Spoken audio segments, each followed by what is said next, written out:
chẳng dương ưu tả ho tại tao chỉ muốn nâng multidimensional array nâng sân ở lỡ cho ran array.html này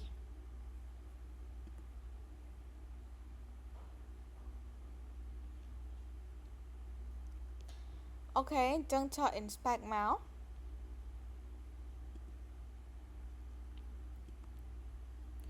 ok chẳng cho clear chẳng ở nơi trong script bảo dương ní cho console.clear đậm bay đọ cô tặng tặng cho admit cái này dùng xem cho console clear môi máu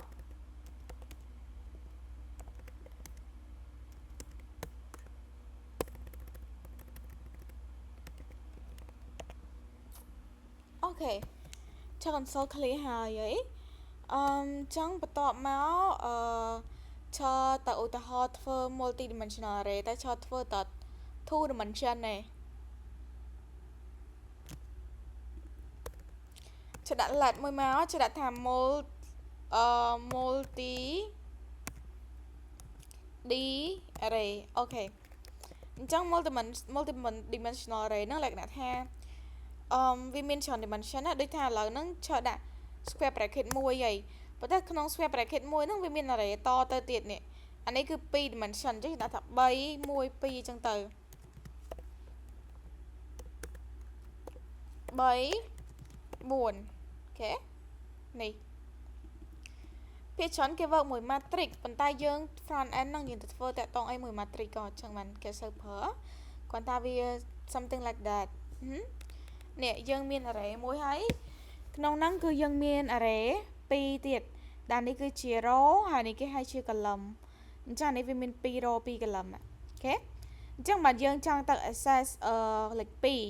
lịch pi nơi nông rô tì màn cái này dương nơi nông rô tì muối cả lầm tì pi rô tì muối cả lầm tì pi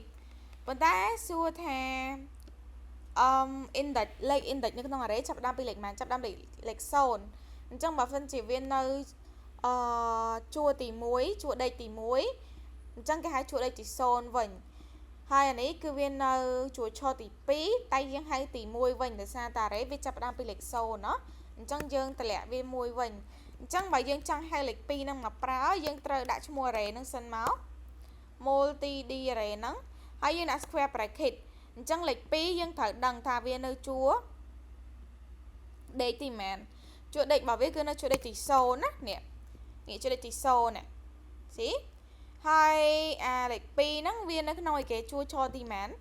chúa cho thì mùi nè lệch sâu lệch mùi chứ mình lệch mùi lệch pi gì nhưng rập tam đấy cứ rập trên pi lệch sâu chứ lệch mùi máu ta dân từ mở đi giả bao dương máu nè cứ chỉ lệch pi mau nè chẳng hạn năng pe để dân chẳng xa vía dân thử một mơ chua đây chua cho viền chẳng cho bà ta chẳng xa lệch 7 ở lỡ lệch 7 nó cứ nói nó cứ nói chua đây thì mãn nó cứ nói chua đây thì pi bản ta bởi dân đọc cái nào đấy lệch môi xôn mùi chẳng là biết nó lệch môi máu hai lệch bay nó chua cho thì mãn chua cho thì mùi ta đấy với rộp bị xôn đó chẳng ấy chua cho thì xôn chắc là lý lệch xôn máu nè tì môi ní cứ chuột đếch thì pin cứ chuột trồ trong việc chênh lệch bay màu nè hai bà cho là đã cho đại lệch muối viên từ chênh lệch buôn màu với nè để sao lệch 4 cứ viên nó không chuột đếch thì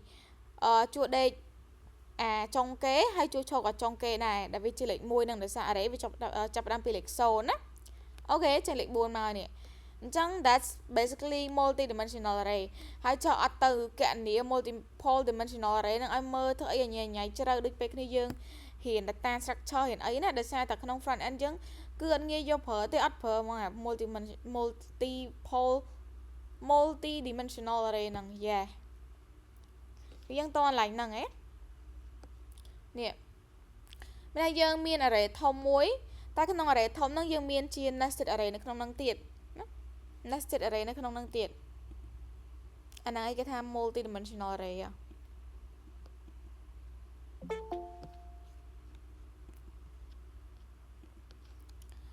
but that mean là cái pra tê yeah không front end dương no use at use tê but ở cái dương đăng tới thả anh đang cứ việc exist á multi dimensional array ហ្នឹងនៅណាក៏វា exist ដែរគ្រាន់តែក្នុងនេះគេអត់សូវប្រើប៉ុណ្្នឹងឯងចឹងអានេះ1 2 3 4អានេះ 2D ហ្នឹងយ៉ា array 2 dimensional ចឹងឆើបើសិនគ្នាយើងតន់ឡើងហ្នឹងហើយយើងទៅតហាត់មានឧទាហរណ៍មួយ HTML អីទេដោយសារឆើនិយាយចឹងថាហ្នឹងមានតែគេទៅក្នុងការ store data របស់យើងមានតែ store multi dimensional អីចឹងទេ so yeah យើងគ្រាន់តែយល់ថាវា exist ហើយវាអញ្ចឹងអូខេតោះអញ្ចឹងឆាសុំចូលចំណុចមួយទៀតមេរៀនបន្ទាប់ទៀតដែលយើងនឹងរៀននៅថ្ងៃហ្នឹងគឺតកតងជាមួយនឹង operator ចាស់ស្ដែង operator នេះឆាសុំទៅរៀងលឿនបន្តិចដោយសារតយ៉ាគ្នាយើងប្រហែលជារៀង familiar ជាមួយនឹងវាហើយវាគ្រាន់ឆើប្រើច្រើនដងហើយវាដូចយ៉ាឆើប្រើច្រើនដងឆើបញ្យល់ច្រើនដងដែរគ្រាន់តែអត់មានមេរៀនខ្លួនឯងឥឡូវឆើដាក់មេរៀនខ្លួនឯងវាដល់ឡែកហ្មងអូខេតោះអញ្ចឹងយើងមកស្គាល់សិនថាអីគេទៅជា operator នៅក្នុង JavaScript operator គឺជា symbol ដែលវាប្រាប់កុំព្យូទ័រថាយើងចង់ធ្វើអីគេអូខេវា act ទៅលើ operand ហ្នឹងគឺជា value ហើយវា return result for example នេះយើង let total ស្មើនឹង5បូក3នេះយើងបង្កើត variable total មួយហើយ total ហ្នឹងគឺស្មើជាមួយនឹង5បូក3អញ្ចឹងអាសញ្ញាបូកហ្នឹងគេហៅថា operator ហើយណាសញ្ញាបូកហ្នឹងគឺ operator អាសញ្ញាដែលយើងយកទៅបូកហ្នឹងហើយដល់ពេលអាលេខ5ហើយនឹងលេខ3នេះគេហៅថា operands អូខេលេខដែលវាធ្វើដំណើរការជាមួយហ្នឹងនេះលេខដែលបូកចូលគ្នាហ្នឹងគឺលេខ5និងលេខ3ហើយអ្វីទៅជា operator គឺសញ្ញាបូកនេះអូខេហ្នឹងហើយអូខេអញ្ចឹងនៅក្នុង JavaScript គឺប្រភេទ operator វាមានច្រើនមែនតើអញ្ចឹងមាន assignment operator មាន arithmetic operator comparison operator logical operator string operator unary operator តែនេះក៏វា count ជា arithmetic ដែរ ternary operator bitwise operator អូខេអានេះរៀង advanced ណាតែឆើអត់ include ចូលក្នុងមេរៀនរបស់យើងទេដោយសារអត់យកទៅប្រើទេពេលធ្វើមែនតើគឺអត់យកទៅប្រើទេគ្រាន់ថាអាចឆើរៀនមុនអាខ្លះអត់ប្រើក៏រៀងឆើប្រហើបមកឆើ show ឲ្យគ្នាយើងមើលដែរប៉ុន្តែ bitwise នេះវាច្រើនពេកក្នុង operator bitwise នឹងវាច្រើនពេកហើយ explain ត្រូវការឲ្យគ្នាយើងយល់ពី binary យល់ពីការគណនាបូកដកលេខ binary បញ្យល់អីទៀតចឹងវាអញ្ញាញ៉ៃវាច្រើនមែនតើអញ្ចឹងឆើក៏អត់បានបញ្យល់ bitwise នេះទេ bitwise operator ហ្នឹងគឺធ្វើទៅលើលេខ binary គ្នាយើងហើយយើងក៏អត់មានតែធ្វើអីទេកាន់តាំងពីឆើធ្វើការមកក៏មិនដែលប្រើដែរបើចង់មានពេលទៅ explain ឯមិនដែរឥឡូវពេលរបស់យើងវាខើចដែរអញ្ចឹងឆើ cannot explain a bitwise ហ្នឹងគឺច្រើនឲ្យគ្នាយើងយល់ binary អីទៀតច្រើនអូខេតោះយើងចូលចំណុចទី1មកទៅយើងនឹង go through 7ហ្នឹង1ដល់លេខ7អូខេ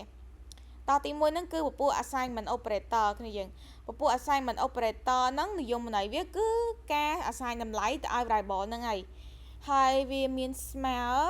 បូកស្មើដកស្មើគុណស្មើចែកស្មើហើយនឹង modulo ស្មើអញ្ចឹងអីដែលគេប្រើច្រើនជាងគេគឺសញ្ញាស្មើ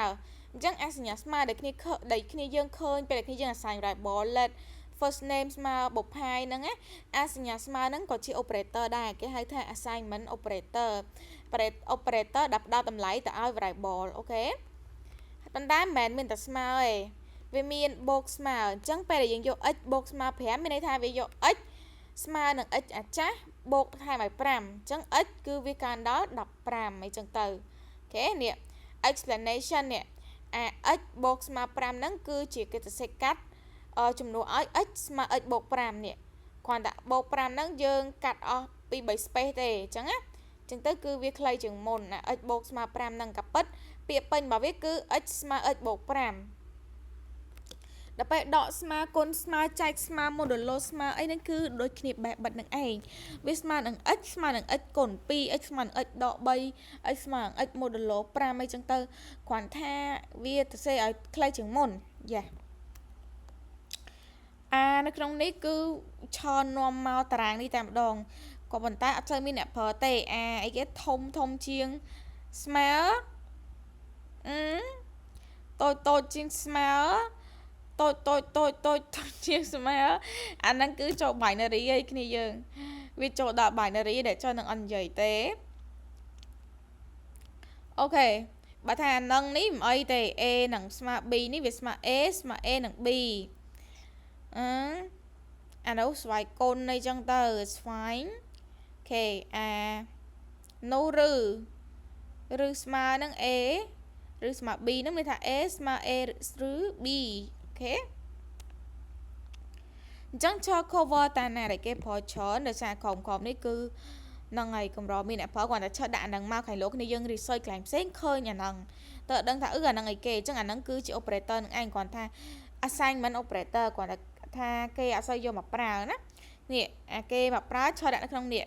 អានេះប្រើច្រើនជាងគេបន្ទាប់មកមានពពួកអានេះចឹងទៅអញ្ចឹងឈរទៅឧទាហរណ៍គ្នាយើងមើលនៅក្នុង VS Code អូខេចឹងឈរបង្កើត file មួយមកឈ្មោះថា operator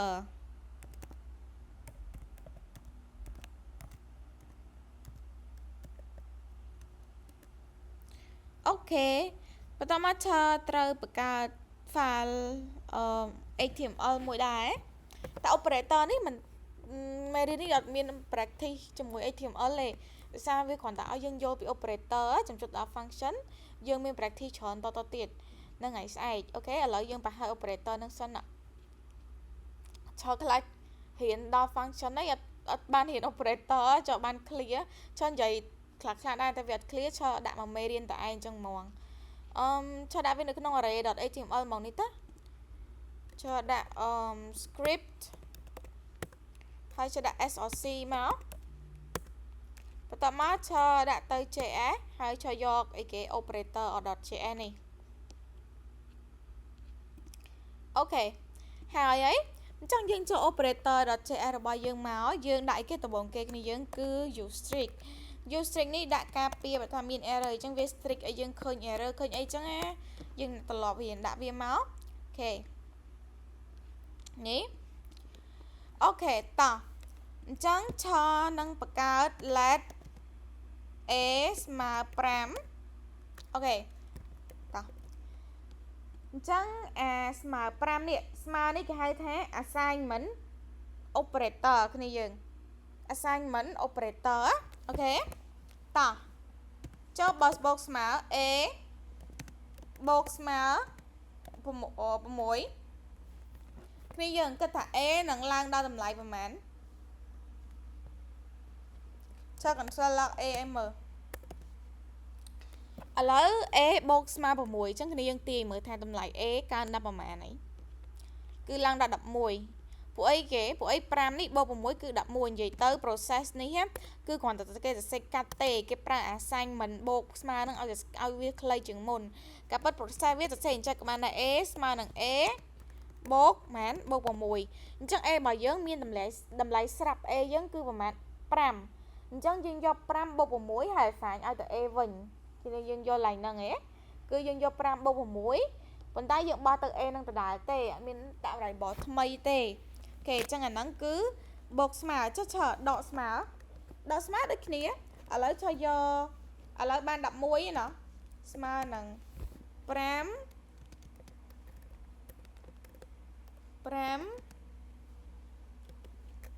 បូក6ស្មើ11តោះអញ្ចឹងឆយក a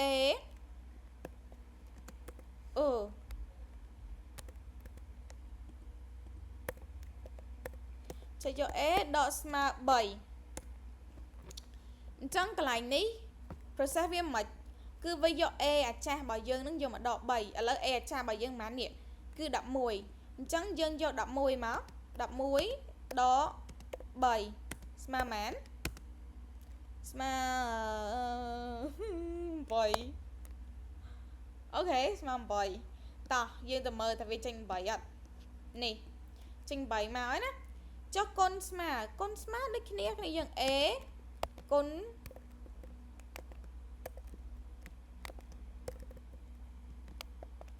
ណស្មើ2អញ្ចឹងវាយកតម្លៃចាស់របស់យើងនេះ8នេះ8គុណឲ្យ2ស្មើប៉ុន្មាន16អូខេតោះ a ឥឡូវយើងស្មើប៉ុន្មានហើយ16នេះ16តោះទៀត a ចែកស្មើ2អញ្ចឹងមានន័យថាយើងយក16តម្លៃដែល a មានហ្នឹង យកមកចែកឲ្យ2ស្មើមែន8អូខេចឹង11ចុច2ស្មើ8ទៅហើយចឹងវានៅសល់8វិញនេះអូខេចុះ modulo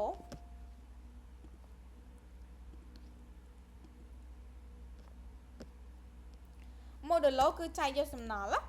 អញ្ចឹងបើយើងយក a ឡើយយើង8បើយើង a modulo ឲ្យ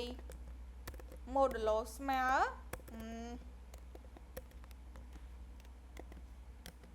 modulo ស្មើ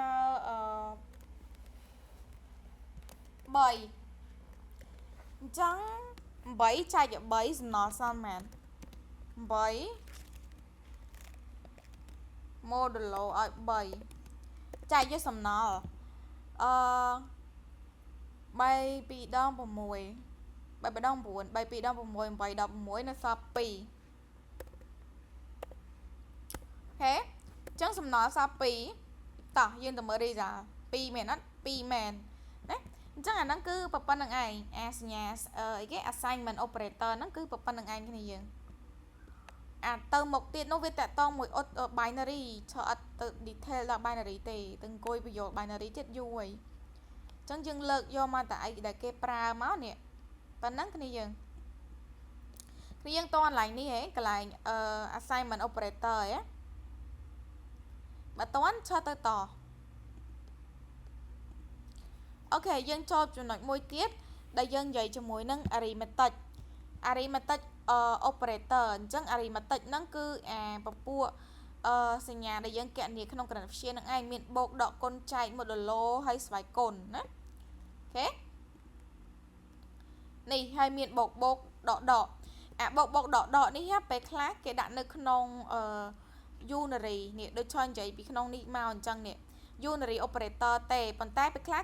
ក៏គេ count វាជា arithmetic ដែរអញ្ចឹង resource ខ្លះគ្នាយើងអាចនឹងឃើញវានៅជាមួយគ្នា resource ខ្លះគ្នាយើងនឹងឃើញថាវាបំបែកគ្នាអញ្ចឹងណាប៉ុន្តែឥឡូវចូល include ចូលក្នុងនេះឲ្យហ្មងទៅបីវាស្រួលវាមានក្នុងតារាងនឹងស្រាប់អញ្ចឹងណាអូខេតែយើងមកយល់អានេះសិនអាបូកដកគុណចែក modulo ហើយនឹងស្វ័យគុណនឹងសិនតោះចឹងឆបង្កើត variable a បង្កើត variable ថ្មីមួយមកដែលថា let num1 ស្មើនឹង8 let num2 ស្មើនឹង5អញ្ចឹងឆ console log num1 បូក num2 អញ្ចឹងកន្លែងនេះអានេះហើយគឺជា operator អីគេ operator arithmetic operator plus គឺយើងត្រូវការបូកតម្លៃ2ចូលគ្នាអញ្ចឹងឆយក8បូក5ហ្នឹងណានេះអញ្ចឹង result នឹងឃើញប្រមាណអញ្ចឹងយើងមកតេស្តទាំងអស់គ្នាមកនេះគឺ13អូខេ13ចុះបើឆដាក់ដក arithmetic ដកគឺ8ដក5គ្នាយើងសមប៉ុន្មាន3តោះអីគេទៀតកូដឆដាក់មកសញ្ញាកូនគឺសញ្ញាផ្កាយហ្នឹងគ្នាយើង40 8 3ដងគឺ8 5ដងគឺ40អូខេមួយទៀតគឺចែក8ចែក5គឺចែកទៅសល់ 1.6 អូខេមួយទៀតគឺស្វ័យគុណអានេះស្វ័យគុណណាអូខេអញ្ចឹងស្វ័យគុណគឺ32708អូខេស្វ័យគុណ8ស្វ័យគុណ5អូខេមួយទៀតគឺ modulo នេះគឺចែកយកសំណល់ណាគ្នាយើងចែកយកសំណល់អញ្ចឹង8ចែក5 5ម្ដង5 5 2ដង10លើបាត់ហើយអញ្ចឹងបានតែម្ដងឯងយើងអញ្ចឹងយក8ដកឲ្យ5ចេញមកសល់ប៉ុន្មានសល់3អញ្ចឹងសំណល់គឺសល់3នេះសំណល់គឺសល់3អញ្ចឹងយើងមកមើលមកវាបញ្ចេញលេខ3មកលើនេះកញ្ញាអញ្ចឹង basically គឺប៉ុណ្្នឹងឯងបូកដកគុណចែកស្វ័យគុណហើយនឹង modulo យើងតកន្លែងហ្នឹង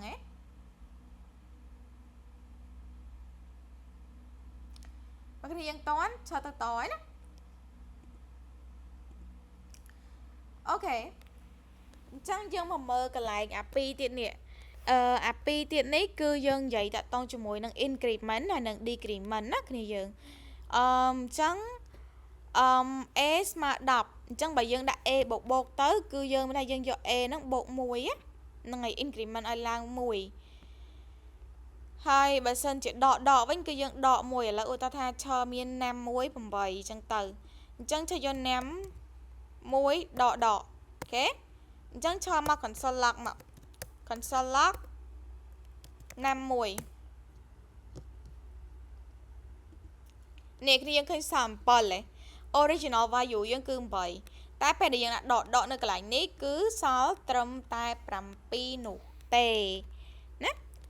មួយទៀតបូកហ្នឹងគឺ increment បូក1ដកហ្នឹងដក1បូកហ្នឹងបូក1អញ្ចឹងយើងណាំ1បូកអញ្ចឹងកន្លែងនេះមានន័យថាវាបូកថែម1នេះវាឡើង9អូខេ basically ប៉ុណ្្នឹងឯងគ្នាយើងនេះណាំ1ស្មើណាំ1បូក1យ៉ាប់ប៉ុណ្ណាយើងតោះអានេះកន្លែង unary operator អាដកបូកហ្នឹងអូខេបើគ្នាយើងតន់ចូលទៅតហើយ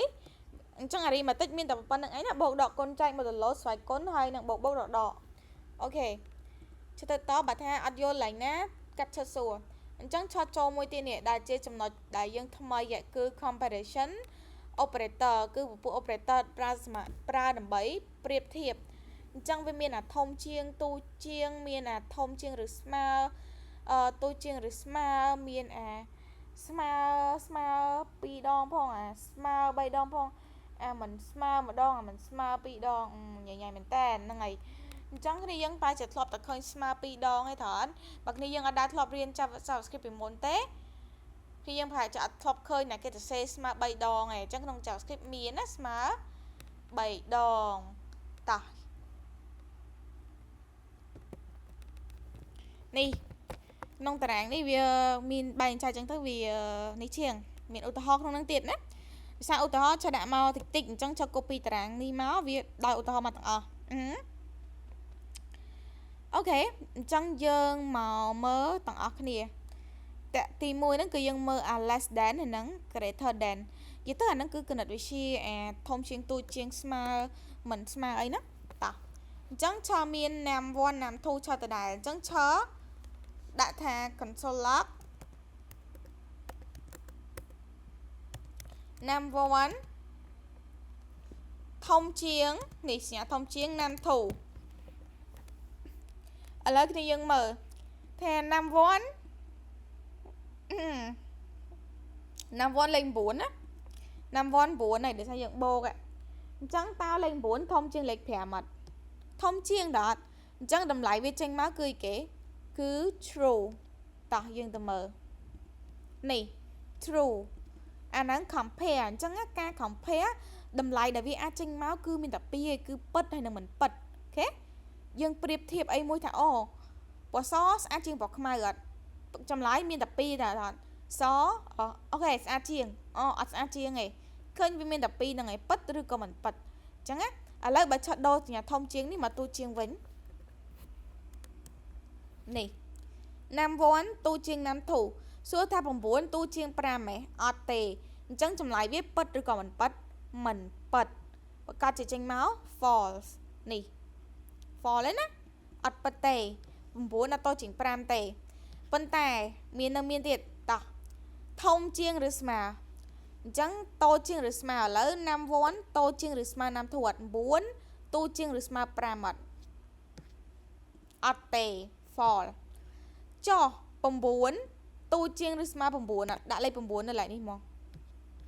true ដោយសារ nam 1របស់យើងលេខ9ណាគ្នាយើង nam 1របស់យើងគឺ9ហើយលេខ9នៅនេះមកអូខេ true ចុះ9តូចជាងឬស្មើ9អត់មានពាក្យឬស្មើមានសញ្ញាស្មើនៅពីក្រោយសញ្ញាតូចជាងធំជាងហ្នឹងមានន័យថាទោះស្មើគ្នាក៏វាចេញ true ដែរអូខេស្មើគ្នាក៏វាយកដែរអូខេអញ្ចឹងនេះ true ដដែលអូខេ true ដដែលបើឆដាក់កន្លែងនេះលេខ10ក៏ true ដែរដោយសារអត់ true ទេ9ធំជាងឬស្មើ12អត់ no false ឡើយណាតែបើឆដាក់លេខ6 6 true ដោយសារវាតូចជាងតូចជាង9អូខេអូខេតូចជាងធំជាងអូខេតោះយើងមកមើលស្មើ compare ស្មើអូខេតោះអញ្ចឹងយើងពេលភាគច្រើនពេលដែលយើង compare ថាលេខហ្នឹងស្មើមួយលេខហ្នឹងអត់យើងប្រើសញ្ញាស្មើ2ដងចេះថាអត់នៅក្នុង programming language ផ្សេងគឺយើងប្រើសញ្ញាស្មើ2ដងអញ្ចឹងដើម្បី compare ថា2ហ្នឹងស្មើគ្នាអត់នៅក្នុងនេះក៏វាមានអា2ហ្នឹងដែរឥឡូវចុះ compare ឲ្យមើល9ស្មើមួយ6អត់ទេ false ឥឡូវចុះដាក់លេខ9នៅកន្លែងនេះអូខេស្មើអត់ស្មើ true ឃើញអត់និយាយទៅវា compare បានដូចគ្នាប៉ុន្តែចាំមើល9នេះគឺឆដាក់នៅក្នុង string នេះឥឡូវឆសួរថាលេខ9នេះជា number ឬក៏ជា string គឺយើងបានក្តោបវាដោយ single quote បាត់ហើយអញ្ចឹងវាប្រែទៅជាគេទៅជា string អូខេវាអត់មែនជា number ទេវាជាប្រភេទ string ឥឡូវយើងយកយើងយក number មក compare ជាមួយនឹង string ឥឡូវតើសួរថាវានៅ true ឬក៏វាទៅ false តោះនៅ true ដដែលមកចឹងអញ្ចឹងអាហ្នឹងហើយដែលយើងត្រូវដឹងថាសញ្ញាស្មើ2ដងនេះគឺវា compare មែនតែវា ignore type string ក៏ដោយក៏វាអត់ខ្វល់ដែរឲ្យតែដូចគ្នាគឺស្មើគ្នាហើយអត់ compare type ទេ compare តែ value ទេអូខេ value 9ស្មើគ្នាវាគិតអញ្ចឹងបានគេ introduce នៅប្រភេទ operator ដែលយើងអាច compare ស្មើមួយទៀតហ្នឹងគឺស្មើ3ដងអញ្ចឹងគ្រាន់តែដាក់សញ្ញាស្មើ3ដងប៉ដែរណាតោះ for បាត់ហើយឃើញអត់ដោយសារអីដោយសារសញ្ញាស្មើ3ដងនេះគឺវាប្រៀបធៀបទាំងតម្លៃទាំង data type សួរថា data type វាដូចគ្នាអត់ទោះបីតម្លៃវាគឺលេខ9ដូចគ្នាប៉ុន្តែអាមួយ string អាមួយ number ហ្នឹងអញ្ចឹងវាអត់ដូចគ្នាទេអញ្ចឹងពេលដែល compare ដោយប្រើសញ្ញាស្មើចំនួន3ហ្នឹងទៅគឺវានឹងចេញ false អូខេអញ្ចឹង basically ប៉ុណ្្នឹងឯងស្មើ2ស្មើ3ហ្នឹងហើយចូល recommend ឲ្យគ្នាយើងប្រើស្មើ3រហូតទៅពេលដែលគ្នាយើង compare ដោយសារស្មើ3ហ្នឹងវា strict ជាងពេលដែលយើងប្រើទៅវាឆែក type ឲ្យយើងទៀតថាអូអានេះវាដូចគ្នាមែនតែសួរថានេះ string អានេះ number ហ្នឹងខុសគ្នា false អញ្ចឹងណាអញ្ចឹងវាប្រុងប្រយ័ត្នឲ្យយើងជាងហ្នឹងបើថាអាស្មើ2នោះវារៀង loose វារៀងអត់ so strict ម៉ានឯងអញ្ចឹងចូល recommend អា3នេះជាងអូខេអញ្ចឹងអាហ្នឹងគឺអាស្មើ3ហ្នឹងហើយមួយទៀតគឺមិនស្មើអូខេមិនស្មើឥឡូវឈរសួរថាឈរដាក់លេខផ្សេងឈរដាក់លេខ8 9មិនស្មើ8ឯគ្នាយើងឥឡូវឈរដាក់ជាលេខធម្មតាសិនកុំទាន់ដាក់ string នេះ9អត់ស្មើ8ទេតើអត់អញ្ចឹងវានឹងចេញ true ហើយចេញទៅមើល result នេះចេញ true ហើយអូខេអត់ស្មើគ្នាផងមិនស្មើនេះអានេះគឺសញ្ញាមិនអញ្ចឹងដាក់ស្មើក្រោយមកគឺមិនស្មើយើងសួរថា9មិនស្មើ8ពិតអត់ហើយវាឆ្លើយថាពិតនេះដោយសារ9ពិតជាអត់ស្មើ8មែនចុះបើ8នេះឆើដាក់ជា string បាត់ទេនេះ string បាត់ទេឥឡូវយើងទៅមើលទៀតនៅតែពិតទៀតអត់នៅតែពិតទៀតដោយសារអីដោយសារតែអាមិនស្មើនេះដូចតែអាស្មើនឹងមានតែមួយឯងអញ្ចឹងវាដូចឈរនិយាយមែនអញ្ចឹងថាវា compare ដែរតែអត់ compare data type ទេពេលដែលវាកំពុងប្រៀបធៀបហ្នឹងគឺវាប្រៀបធៀបតែតម្លៃអូខេប្រៀបធៀបតែតម្លៃវាអត់ប្រៀបធៀប data type អញ្ចឹងដើម្បីឲ្យ strict គឺយើងប្រើសញ្ញាស្មើ2ដងសញ្ញាត្រង់ឧទានស្មើ2ដងណាដើម្បីប្រៀបធៀបទាំងតម្លៃរបស់វាទៀតអញ្ចឹងកន្លែងនេះគឺ true អូខេ true ដោយសារ9គឺអត់ស្មើ8ទេតែឧទាហរណ៍ថាឈើដាក់ថា9ស្មើនឹង9អូខេ9មិនស្មើ9ជួថា9មិនស្មើ9ទេមិនស្មើតើអញ្ចឹងកន្លែងហ្នឹងវាត្រូវចេញអីគេគ្នាយើងវាត្រូវចេញ false អូខេ false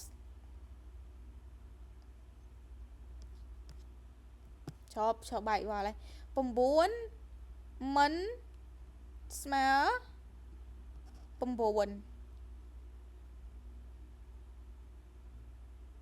true ជាង false ឯងគិតគ្រាន់គិតប៉ុណ្្នឹងបែកវល់ទេនេះ9អត់ស្មើ9 true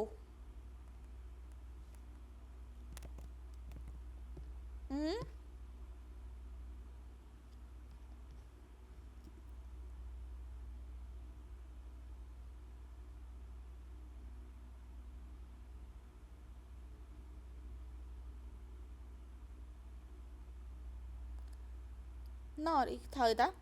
not equal to not equal value or not same type okay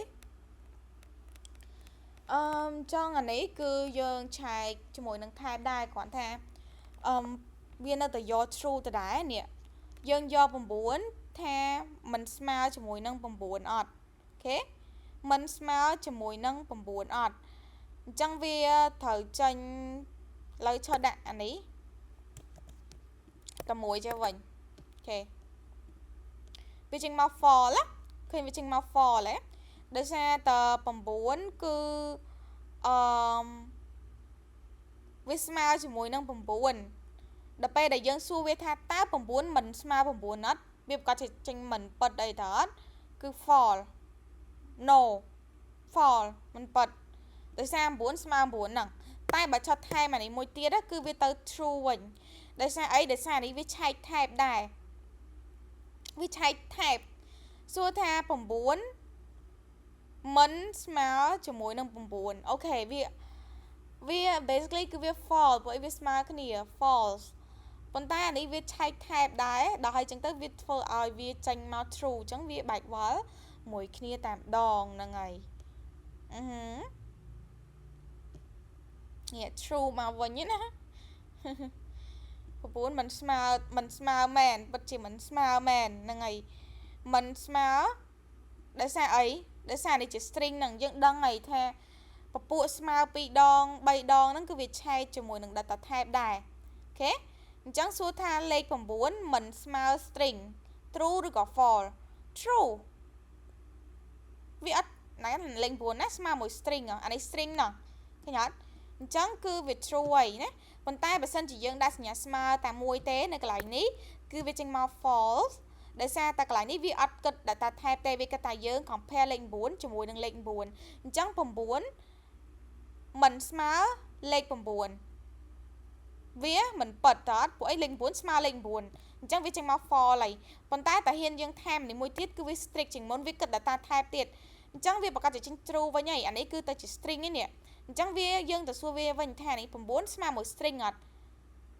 មិនស្មើមួយ string អត់ប្រកាសជាមិនស្មើទេអញ្ចឹងវា true ហើយនេះពួកអីយើងដាក់សញ្ញានេះគឺសញ្ញាមិនណាហ្នឹងហើយសញ្ញាមិនអូខេតោះគ្នាយើងតន់ឡើងហ្នឹងហ៎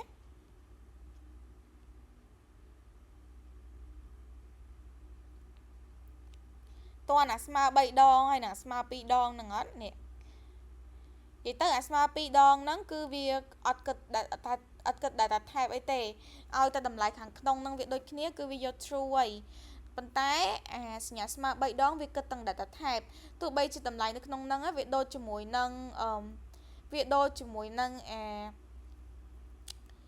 តម្លៃមួយទៀតក៏ដោយក៏វាអត់ចេញ true ដែរអូខេគឺ data type ខុសគ្នាគឺ false ហើយ so តែប៉ុណ្្នឹងឯងហ្នឹង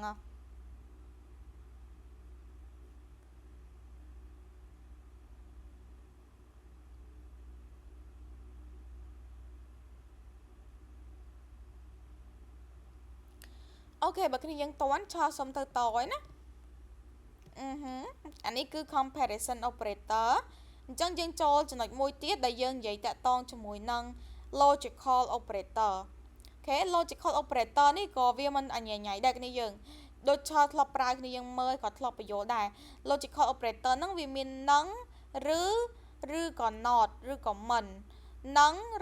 ឬក៏មិនឆ្នប់នឹងឆ្នប់ឬឆ្នប់មិនអូខេហើយវា work ទៅជាមួយ boolean ទេ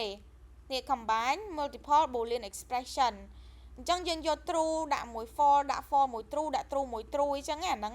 គឺធ្វើបែបហ្នឹងអូខេអា string នេះឆប់បញ្យល់ហើយនេះឆប់បញ្យល់ម្ដងទៀតណា string នេះយើងរៀនហើយនៅក្នុង string មេរៀន string ឥឡូវយើងមកមើល logical operator របស់យើងសិនអូខេតោះ console log ទី1ហ្នឹងគឺនឹងអូខេ operator នឹង true and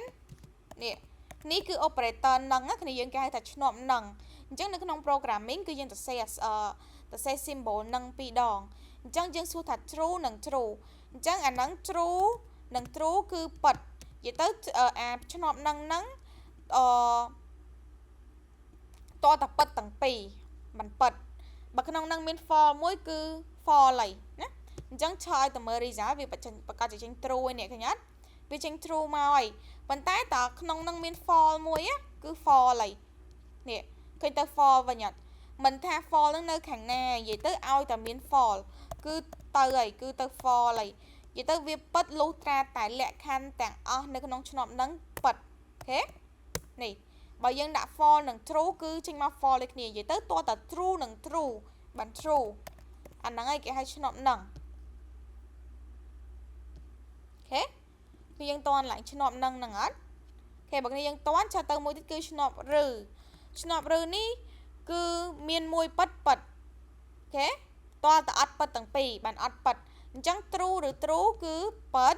true ឬ false ក៏ពិតដែរដោយសារតែឲ្យតែមាន true តែមួយមកដឹងតែពិតហើយនេះ true ឬ false ក៏ពិតដែរ false ឬ true ក៏ពិតដែរ false ឬ true ពិតដូចគ្នានេះពិតដោយសារតែមាន true ក្នុងហ្នឹងអញ្ចឹងវាពិតហើយវាមិនខ្វល់ថាអាផ្សេងមាន false អត់ទេចុះបើ false និង false false និង false ទៅហើយគឺមិនពិត false ហើយលេងមាន true មកជួយសង្គ្រោះហើយគឺវា false ហើយណាអញ្ចឹងអាហ្នឹងគឺឆ្នប់ឬមួយទៀតគឺឆ្នប់មិនបើយើងដាក់ពីមុខ false វាចេញ true នេះពីមុខ false ចេញ true ដាក់ពីមុខ true ចេញ false ប៉ុណ្្នឹងឯងឆ្នប់មិន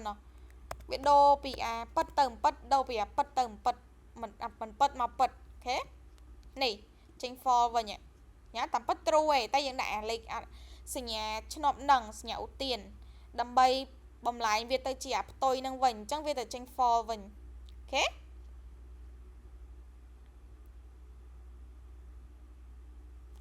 អូខេ so អាហ្នឹងឆ្នប់តែប៉ុណ្្នឹងឯងតោះយើងទៅមើលទៀតឆ្នប់មិញនេះហើយយើងចង់ដាក់តគ្នាញ៉ៃជាមួយនឹងអីគេcomparison operator អីនោះក៏បានដែរណានេះឧទាហរណ៍នេះវាមានដាក់តញ៉ៃជាមួយនឹងពពួក comparison operator ទៀតតែមិនចោលយក true false មកឧទាហរណ៍ហ្មងអញ្ចឹងណាអូខេ string operator នេះឈរអត់និយាយសាមីទេដោយសារយើងបាននិយាយនៅក្នុងមេរៀន string រួចទេណាតែយើងត string យើងធ្វើមិនយើងប្រើសញ្ញាបូកឬក៏យើងតប្រើ template literal និយាយទៅនៅ modern JavaScript សម័យឥឡូវគឺគេប្រើដូចឈរនិយាយដដែលថា template literal គឺ backtick នឹងឯងនេះ backtick ហើយចង់ inject variable ចូលធ្វើម៉េចដុល្លារសញ្ញា curly bracket ដាក់ឈ្មោះ variable ចូលប៉ហើយណាអញ្ចឹងភាគច្រើនគេប្រើនេះឈរនិយាយហើយឈរអត់ទៅ go through សាមីទេអូខេចូលមកដល់ចំណុចមួយទៀតដែលយើងនិយាយតាក់ទងជាមួយនឹង ternary operator ណានិយាយទៅនៅក្នុង JavaScript គឺអត់មានតែគេងាយប្រើ if else ទេពេលដែលគ្នាយើង work ជាមួយនឹង framework អីទៅភាគច្រើនគឺគេប្រើជាមួយតែ ternary ទេ ternary អញ្ចឹងយើងត្រូវមកស្គាល់ ternary operator វាអត់ដូចភាសា programming ផ្សេងដែលគ្នាយើងគ្រាន់ងាកទៅអីដែលគេប្រើគឺគេចូលចិត្តប្រើ if else ternary គេចូលចិត្តប្រើឯថា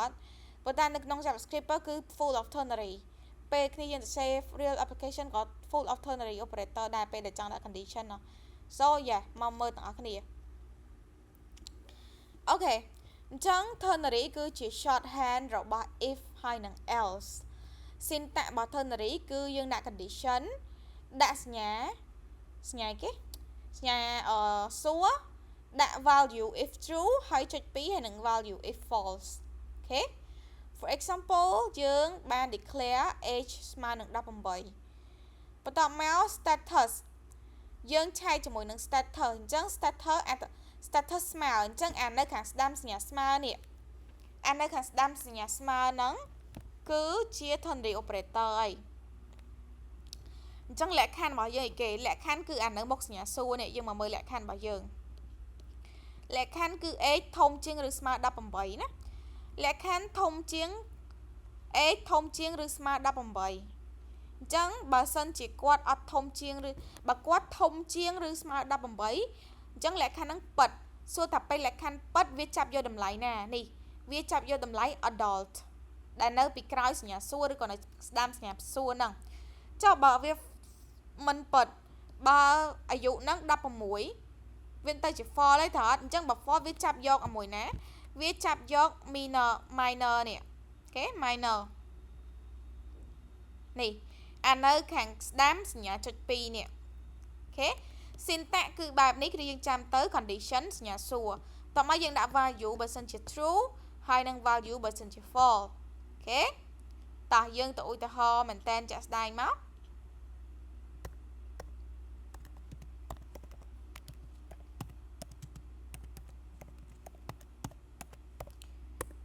អូខេ ternary operator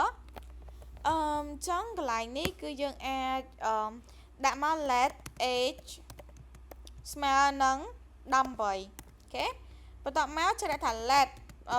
can vote or status ចង់ដឹងថា status របស់គាត់ជា adult ឬក៏ minor អញ្ចឹងយើងមកដាក់មកអីគេដាក់ ternary operator យើងចូលមក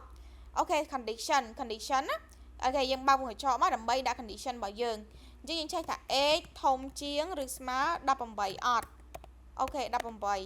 បន្ទាប់ពី condition យើងដាក់អីគេ ternary សញ្ញាសួរអាហ្នឹងគឺជា syntax អានេះគឺជា condition អូខេអានេះគឺជាសញ្ញាសួរអូខេបន្ទាប់មកយើងឆែកមកស្មើបើសិនជា true យើងឲ្យវាចេញតម្លៃគេបើ true យើងអាចនិយាយបានថាគាត់គឺជាមនុស្សចាស់ហើយ adult អូខេប៉ុន្តែបើសិនជាអត់ true ទេគាត់អាយុតិចជាង18គឺគាត់មិនមែនជា adult ទេយើងអាចហៅថា minor អញ្ចឹងទៅដាក់ minor ហ្មងតាអូខេនេះអញ្ចឹង syntax វាគឺបែបហ្នឹងគឺយើងត្រូវដាក់សញ្ញាសួរបន្ទាប់មកដាក់ value if true ហើយសញ្ញាចុច2 value if false អូខេតោះយើង console log មើល status ហើយសួរថាតម្លៃហ្នឹងវាបោះឲ្យគេវាបោះឲ្យ variable status នេះអញ្ចឹងយើង console log status មកយើងនឹងឃើញថាវាចាប់យកមួយណាហើយអូខេហើយអានេះដោយសារវា duplicate វាជន់ឈ្មោះជាមួយនឹង library អីផ្សេងតែឥឡូវវាអត់មាន error អីណាយើង ignore វាសិនទៅយើងមកមើល result របស់យើងនេះគឺ adult ហេតុអីបានចេញ adult មកដោយសារតែ age របស់គាត់គឺស្មើ18អញ្ចឹង age ធំជាងឬស្មើ18សួរតែពិតទេពិតឥឡូវឆតម្លាក់ age នេះត្រឹម16ឯងសួរថា condition ហ្នឹងនៅពិតទៀតអត់16ធំជាងឬស្មើ18អត់ទេអញ្ចឹងកន្លែងហ្នឹងវាចាប់យកអីគេគឺវាចាប់យក minor លេង adult ទេលក្ខខណ្ឌអត់ពិតណាតែលក្ខខណ្ឌអត់ពិតវាចាប់យកអានៅខាងស្ដាំសញ្ញាចុច2បើពិតចាប់នៅខាងឆ្វេងសញ្ញាចុច2លើអត់ពិតទេតោះយើងទៅមើលនេះចេញមកនេះគឺ minor អូខេ minor ចេញមកបាត់ទេ so yeah អាហ្នឹងគឺបែបហ្នឹងគ្នាយើង ternary គឺវា work បែបហ្នឹងណា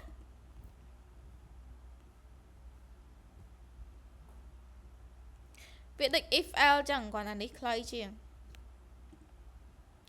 តោះទៅមុខទៀតមើលមានអីទៀតexample នេះគឺឆឆែកជាមួយនឹងឆែកជាមួយនឹង max តែបើយើងប្រើ prompt តាំងពីគ្នាយើងរៀនមួយឆមកអត់ដែរប្រើអីគេ prompt ហ្នឹងឯងតើអត់ដោយសារតើយើងធ្វើជា front end យើង connect មួយ HTML អញ្ចឹងពេលដែលយើងចង់ឲ្យ user បំពេញឈ្មោះអីយើងទៅដាក់ input ក្នុង HTML យើងមិនទៅដាក់ input ក្នុង JavaScript ឲ្យ user run ចេញតាម terminal ទេអញ្ចឹងបានឆអត់ដែរបង្ហាញគ្នាយើងអា prompt នេះដោយសារយើងមិនមែន run ប្រើ node ក្នុង terminal ណាយើងប្រើជាមួយនឹង HTML ហ្នឹងយ៉ាចឹងអានេះដូចតមិញដែរទេគឺយើងឆែកយើង mark មាន mark ហើយយើងឆែកបើសិនជា mark ហ្នឹងវាធំជាងឬស្មើ40នេះធំជាងឬស្មើ40អត់បើធំជាងឬស្មើ40គឺ pass តែបើអត់ធំជាងស្មើ40ទេ fail អូខេវាដូចអាមុនហ្នឹងឯងអូខេអញ្ចឹង ternary operator ដូចឆនិយាយមិនអញ្ចឹងថាគេប្រើវាដើម្បី use instead of if else chẳngនៅក្នុង JavaScript ternary operator នេះគឺយើងអាច replace if else statement បាន for example ដូច code នេះ code នេះគឺជា code if else គ្នាយើង code if else ក្នុង JavaScript គ្នាយើងសរសេរដូចអញ្ចឹងដែរនឹងនេះ if age ធំជាងឬស្មើ18បើកគ្នាបមក result ស្មើ you are eligible to vote L result you are not eligible to vote yet ហើយបិទ curly bracket មកហើយអញ្ចឹងអាហ្នឹងគឺ if else តែយើងរាប់មើលប្រហែលឡាន1 2 3 4 5ឡានណា5ឡានតោះយើងទៅមើល ternary operator ថាវាទៅសេប្រហែលឡានអូខេ ternary operator កន្លែងនេះគឺទៅសេតែមែនយើង declare នេះតែ2ឡានទេកន្លែងនេះ let result អានេះដោយសារតែអីគេ slide បើចុះវាអស់អញ្ចឹងទៅវាឃើញច្រើនឡានក៏ប៉ុន្តែ2ឡានទេនេះអូខេអញ្ចឹង let result អានេះបើទៅសេជាប់គ្នាមួយឡានអញ្ចឹងនេះ let result យើងមាន x ស្មើ15អីអញ្ចឹងយើងមកឆែកមក let result x ធំជាងឬស្មើ18ធំជាងអត់បើធំជាង true វាយកអានៅខាងឆ្វេងសញ្ញាចុច2បើសិនជាវាអត់ធំជាង18ទេគឺតូចជាង18គឺយកអានៅខាងស្ដាំសញ្ញាចុច2ពេលដែលវា fall វានឹងយកខាងស្ដាំសញ្ញាចុច2អូខេអញ្ចឹងចុច copy ថែមនេះមក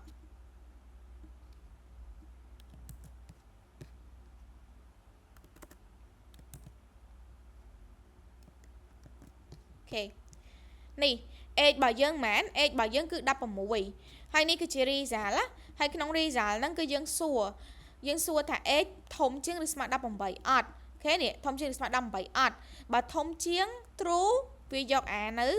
ខាងឆ្វេងសញ្ញាចុច2នេះចុច2នេះប៉ុន្តែបើវា false គឺវានឹងចេញ you are not eligible to vote yet ហើយវាបោះចូលគេបោះចូល result អញ្ចឹងឥឡូវយើង console log result មើលតោះយើងទៅមើលថាវាចេញមិន you are not eligible to vote yet ដោយសារអីយើងអាយុ16ហ្នឹងយើងអាយុអត់ច្រើនជាង18អត់ទាន់ស្មើ18ហងឥឡូវឆ្លូតទៅ18ប៉ឆ្លូតទៅ18តោះអញ្ចឹងនៅពេលដែលវា18សួរថា x 18ស្មើ18ស្មើ true true អញ្ចឹងវាចាប់យកតម្លៃមួយណាចាប់យកតម្លៃនៅខាងឆ្វេងសញ្ញាចុច2គឺតម្លៃនេះអូខេនេះតម្លៃរបស់យើងណាចឹងយើងមកមើល result មកនេះវាដូរបានមកចេញគេ you are eligible to vote អូខេ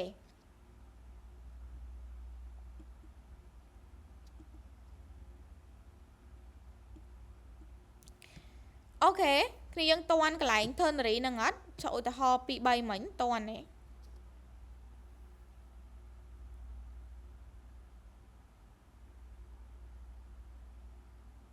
បើតន់សួរឆើគ្នាយើង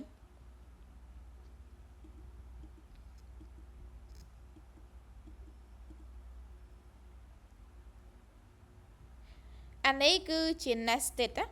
គឺជា nested ternary operator ដូច if else if else អញ្ចឹងអាហ្នឹងឯងអញ្ចឹងអាហ្នឹងក៏យើងអាចប្រើ ternary operator ចំនួនដែរគ្រាន់ថាយើងអត់គួរប្រើទេបើសិនជា condition ច្រើនពេកអីចឹងទៅតគ្នា3 4តង់កូដរបស់យើងវាចាប់ដើមពិបាកអានេះព្រោះអី ternary វាកាត់ប្រើសញ្ញាសុទ្ធអត់មានប្រើ if else ដូចយើងប្រើពាក្យទេអញ្ចឹងបើខ្លីៗយើងយកលេខទៅបើវែងទៀតយើងមើលបែកវល់អញ្ចឹងគេអត់ recommend ទេបើថាវា3 4តង់ហើយ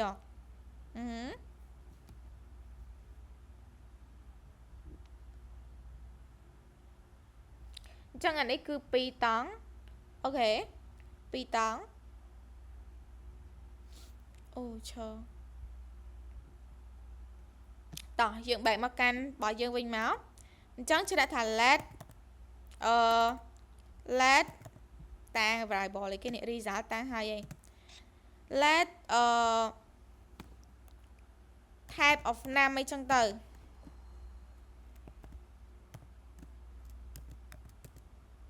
អូខេ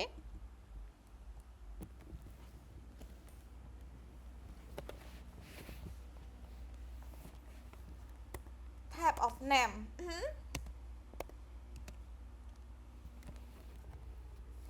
អញ្ចឹងយើងយកចុះដាក់ let name មួយមក let num smart zone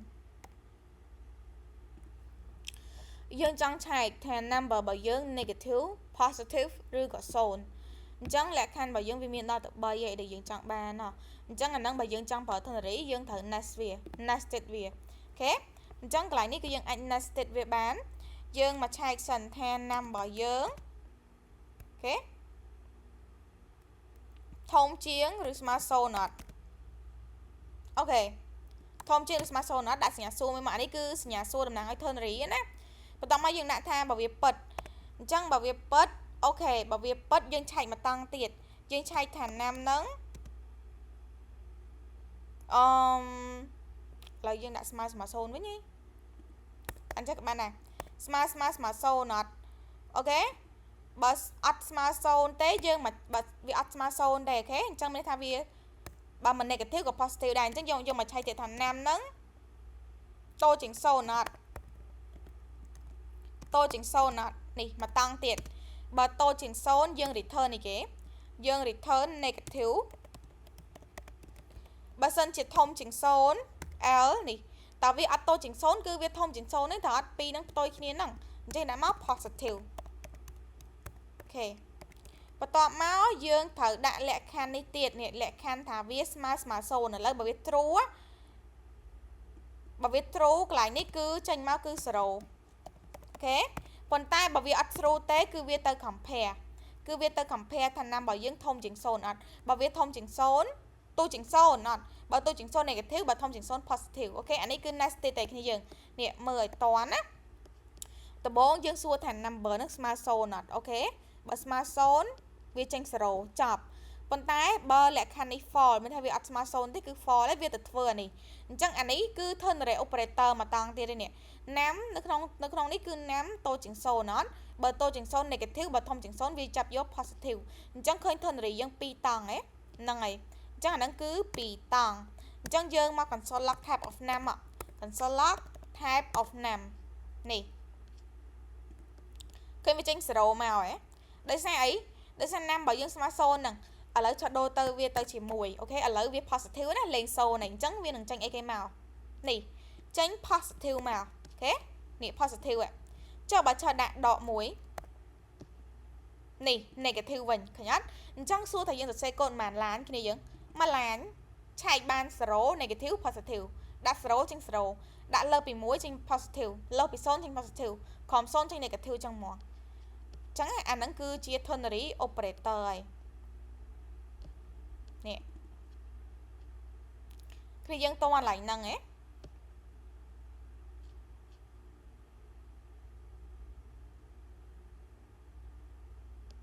បើអត់ទាន់សួរឆើកន្លែង ternary នេះអត់យល់បើអត់យល់សួរឆើបញ្យល់សាមីបាន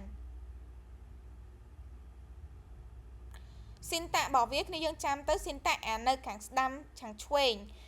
សញ្ញាស្មើគឺគេហៅថា condition លក្ខខណ្ឌរបស់យើងអូខេនៅខាងស្ដាំសញ្ញាព្រួញនៅខាងស្ដាំសញ្ញាសួរគឺតម្លៃបើសិនជាលក្ខខណ្ឌរបស់យើងពិតបន្ទាប់មកយើងត្រូវដាក់សញ្ញាចុច2ហើយនៅខាងស្ដាំឬក៏នៅខាងក្រោយសញ្ញាចុច2ហ្នឹងគឺជាតម្លៃបើសិនជាលក្ខខណ្ឌពីមុខរបស់យើងនេះមិនពិតអូខេហ្នឹងគឺបែបហ្នឹងឯង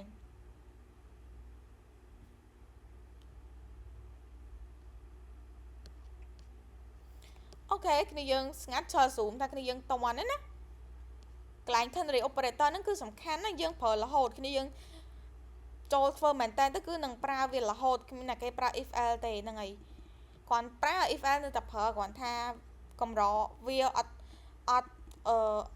ច្រើនដែរនេះអូខេ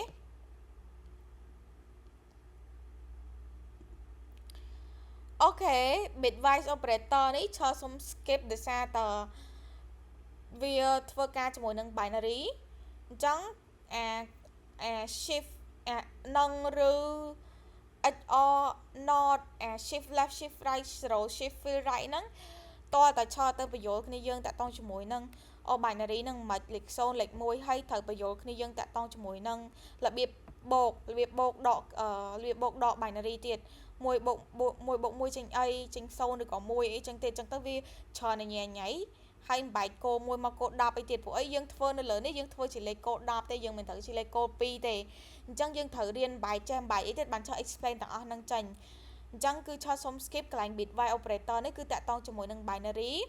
តើតែយើងធ្វើអីណាដល់ game development តើតែយើងទៅ set code encryption អីអាហ្នឹងមិនធ្វើតែ encrypt ឥឡូវវាមាន library យើងប្រើអីក៏យើងទៅលេខទៅ set code encrypt ខ្លួនឯងដែរវាវេទនាណាអញ្ចឹងមិនចាញ់វាអត់សូវប្រើទេគឺតាំងពីឆោធ្វើការមកគឺដែរប្រើតែម្ដង bitwise operator ហ្នឹងអញ្ចឹងយើងអាច skip បានឡើយហ្នឹងឆោក៏ចង់បញ្យល់ដែរតែពេលវេលាយើងវាមានកំណត់ឆោអាច explain ហ្នឹងមកវិញបានទេវា binary វាអីញញ៉ៃយ៉ា so cannot អូខេ detail គឺយើងចង់អូខេចង់ខ្ញុំចង់ទៅស្វែងយល់ detail bitwise ហ្នឹងនេះគឺយើងអាចចូលមកក្នុងនេះគឺគេបញ្យល់គ្រាន់តែគ្នាយើងត្រូវចេះកណនាទៀតត្រូវចេះ convert ទៀតនេះអានេះគេ convert ពីលេខ12ដែលជាប្រព័ន្ធកូ10មកប្រព័ន្ធកូ2សិនហើយនេះប្រព័ន្ធកូ2បានវាគេយកវាមកកណនាអញ្ចឹងទៅនេះកណនាសញ្ញានឹងតើយើងចេះកណនាទៀតអញ្ចឹងមកថាវាញ៉ៃញ៉ៃនេះតែនេះគេបញ្យល់0និង0វាចេញ0អញ្ចឹងទៅ0និង1វាចេញវាអញ្ចឹងហើយវាមានច្រើនញ៉ៃញ៉ៃអញ្ចឹងមិនឆត់អាច explain ទាំងអស់គ្នាបាននេះកន្លែងហ្នឹងនេះអូខេ so តើតងជាមួយនឹង ternary operator ហើយនឹង operator ដែលយើងបានរៀនថ្ងៃហ្នឹងគឺយើងតន់មានអត់តន់កន្លែងណាអត់តន់ណាអូអាស្មើ2អាស្មើ3នឹងអត់សូវតន់ទេឬក៏ ternary operator ហ្នឹងក៏អត់សូវតន់ដែរវាជំនួស if else មិនអីមិនអត់សូវតន់សួរឆើឥឡូវមកច្បាស់ឲ្យសួរសិន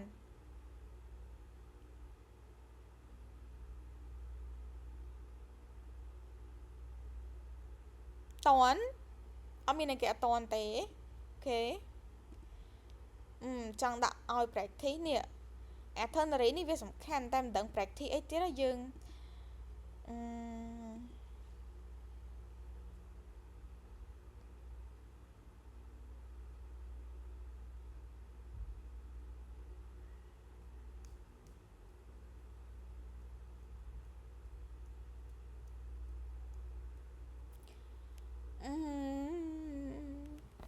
អត់តន់មានអី practice ទេគ្នាយើងអានេះគឺគ្រាន់តែគ្នាយើង practice អីដែលយើង set code ថ្ងៃហ្នឹងនេះ set code ថ្ងៃហ្នឹងយើង practice វាមកហើយគ្នាយើងយល់ស្វែងយល់ពីវាគ្រាន់តែអានេះគឺ practice បាននៅក្នុងអីគេនៅក្នុងពេលដែលយើងចង់ធ្វើ project ដូចថាករណីយើងចង់ប្រើដូចថាបើសិនជាបើសិនជាកន្លែងហ្នឹងរូបចេញមកណាលេអញ្ចឹងទៅយើងចង់ឲ្យចេញរូបផ្សេងអញ្ចឹងទៅយើងអាចប្រើ ternary operator អីហ្នឹងបានអូខេបូកនឹងណាលយើងចង់ឲ្យចេញរូបផ្សេងអីអញ្ចឹងទៅអាហ្នឹងចាំស្អែកពេលដែលនៅក្នុង function គឺចូល include ឲ្យទាំងអស់ហ្មងស្អែកយើងនឹងធ្វើ project មួយទៀតផាច់តពី e-commerce របស់យើងហ្នឹងយើងចាំចូល design ស្អាតជាងហ្នឹងហើយចាំយើងថែម functionality ថែមអីផ្សេងទៀតចូលទៅក្នុងហ្នឹងដូចថែម product detail ឬក៏យើងបន្ថែមយើង handle បើសិនជារូបនឹងណាលេអញ្ចឹងរូបនឹងអត់ចេញយើងចង់ឲ្យចេញ placeholder មួយអញ្ចឹងទៅអញ្ចឹងដល់ពេលហ្នឹងហើយដែលយើងត្រូវប្រើ ternary operator អូខេអញ្ចឹងយើងនឹងប្រើវានៅពេលហ្នឹងអញ្ចឹងឥឡូវហ្នឹងសម្រាប់ថាគ្នាយើងអត់មានអីសួរទេត្រង់អូខេថ្ងៃហ្នឹងឆើតថាចង់ OT មិនតិចតែយើងលឿនដែរ operator វាអត់មានអីពិបាក so ក៏អត់ OT វិញត្រឹម39អូខេអត់អីទេគ្នាយើងអាចសម្រាប់ប៉ុណ្្នឹងបានហើយតាក់ទងជាមួយនឹង project អីគេ small e-commerce ហ្នឹងគឺយើងចង់ថែម feature ក៏បានដែរហ្នឹងហើយនិយាយទៅ practice នៅលើហ្នឹងឲ្យច្រើនមកបើថាអត់ទាន់បានធ្វើ homework ហ្នឹងទេធ្វើឲ្យហើយមកហើយ practice លើហ្នឹងថែមឲ្យច្រើនមកថែមhero section ថែមអីដែលយើងធ្លាប់រៀនពីមុនហ្នឹងហើយយើងថែម design វាស្អាតមកហ្នឹងហើយវា small មែនតែបើយើងចេះថែមវាចេះកែវាទៅជាអីទៅធំវាធំអីចឹងយើងអាចដាក់វាក្នុង portfolio យើងហីណា project ប៉ុណ្ណឹងទួយតែយើងកែចុះឡើងស្អាត project ស្អាតដាក់ portfolio បានបាត់ហើយអូខេចូលគ្នាយើង practice លើហ្នឹងឲ្យច្រើនមកមានបញ្ហាអីសួរឆើអូខេចឹងបើគ្នាយើងអត់មានចម្ងល់អីទេអាចសម្រាប់បានឆើបិទ record ត្រឹមហ្នឹង